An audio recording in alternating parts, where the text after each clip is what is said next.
Hi, and thank you for joining me today. I'm so excited as we continue our learning on zeal, enthusiasm. I'm excited about the promises God has made to us. I'm excited about who God is in my life and who I am in God. I'm just excited to be a zealot today. I'm excited. And I want you to share in that excitement. Won't you please become focused with me as we come before God and our Father and we ask Him to allow me to open my mouth and He bring utterance. That He lets the words of my mouth and the meditation of my heart be acceptable in His sight. That He fills me as an empty pitcher, standing before a fresh flowing fountain. That He sends down fresh manna from heaven, designed with us in mind, designed to stir up that gift of Theos within us and keep us moving up the highway towards our highest good. And for that today, I am grateful. I am grateful today. You know, today is the second Sunday of October. The apostle is Simon. The color is orange. And the idea is zeal. The faculty of the body is the medulla. Zeal, according to Webster's definition, is eagerness or ardent interest in pursuit of something. Fervor is the intensity of feeling or expression. Zeal is your ability to move forward through spiritual motivation. And today is our 5th week of the Rose Channel. And the affirmation for the 5th week is the 4 winds of success now blow to me my own. From the north, the south, the east, and the west. And my good comes to me endlessly. That's the affirmation. It's so amazing that you should be affirming this, affirming that the 4 winds of success now bring to you your own. From all directions of the universe comes your endless good. Because you know what? No good thing will God withhold from you. Nothing. God is not holding back, y'all. God ain't holding back. And it tells you so in Luke, the 12th chapter and the 32nd verse. It says, "Fear not, little flock, for it is your Father's good pleasure to give you the kingdom."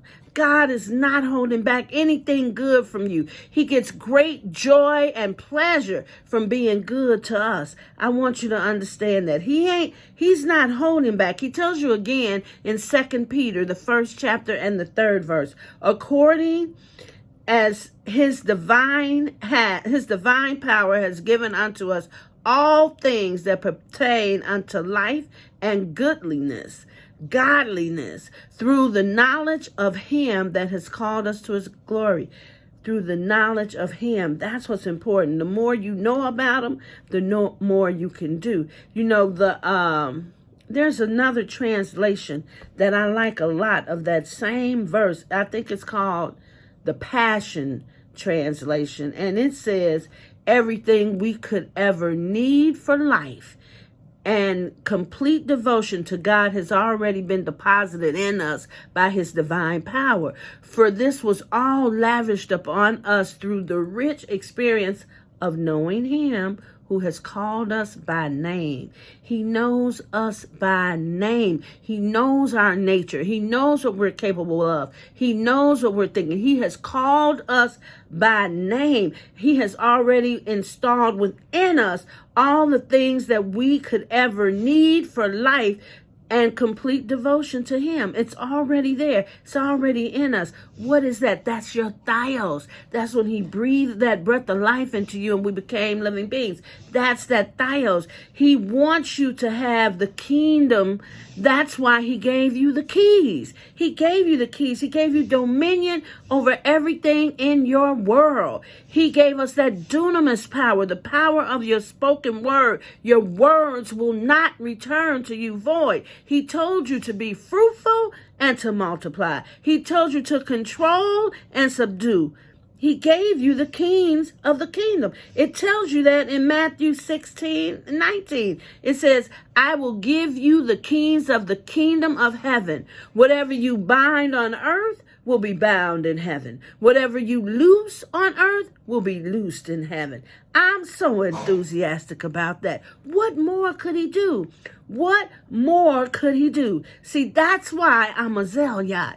That's why I'm a bold soldier. That's why I can tell you I'm standing on his promises. Because what more could he do? He endowed you with all the power you need to do whatever he has asked you to do. He has called you by his name. He didn't ask you to do something with nothing. He gave you all the skills that he needs you to do. But you know, this is all based upon your faith and your frame of thinking. It's based on your knowledge. That's why we have to keep learning. That's why we have to keep telling the Lord, thank you. That's why we have to keep digging deeper so that we could come to understand. Because the more you understand, the more you can do, the stronger your power, the more authority you have in your voice. You know how it is when you know what you're talking about and you talking to someone who is not as certain about what they're talking about, but you're certain that they don't know what they're talking about. You become more enthusiastic. You become bold. You stand on what you know. See, when you know about God, when you know his promises, when you know that he dwells within you, when you know that he has given you dominion, when you know that you have dunamis power, you become a zealot. You become a bold soldier. You know that you can stand on his word. And it doesn't matter what it looks like. It doesn't matter what the situation is calling for. Whatever it calls for, he's already given it to you. It's already in you. You already have that magic that lies within. That magic that we call Theos. That magic that we call God. That magic that gives you the Midas touch. That magic that calls your good from the north, south, east, and west. And it's endless good. And no man can stop your good. Oh, when I tell you, I get excited. I become enthusiastic when I talk about God and his goodness to me and the promises that he's made on for me. And that's why I can tell you, I'm standing on the promises of God. I'm standing on the promises. And that's why it's important that you have to know who he is and who you are in him. That's important that you know. You know, in Matthew, the 16th chapter, the 14th through the 19th verses, he asked his disciples, who do the people say I am?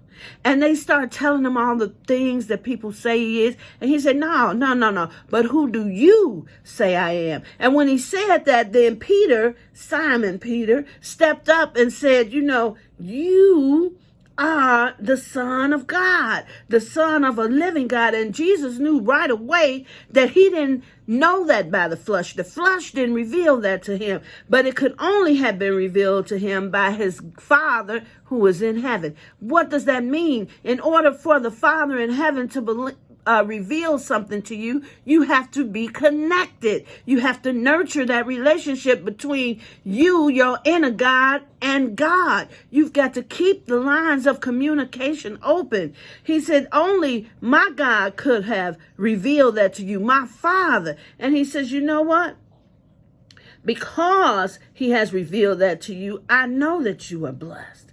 I know that you are blessed. He said, and on this rock, I will build my church, and the gates of hell cannot prevail against it. What does that mean? Once you gain a solid understanding of God, a solid knowledge of him, have a solid faith, and you know who you are in God and who God is in you, nothing can shake your foundation. Nothing can shake your faith. Nothing can destroy your life. Nothing can stop your good from being manifested. Because he goes on in the 19th verse, and I love this, and he says, I will give you the keys of the kingdom of heaven, and whatsoever you bind on earth shall be bound in heaven, and whatsoever you loose on earth shall be loosed in heaven.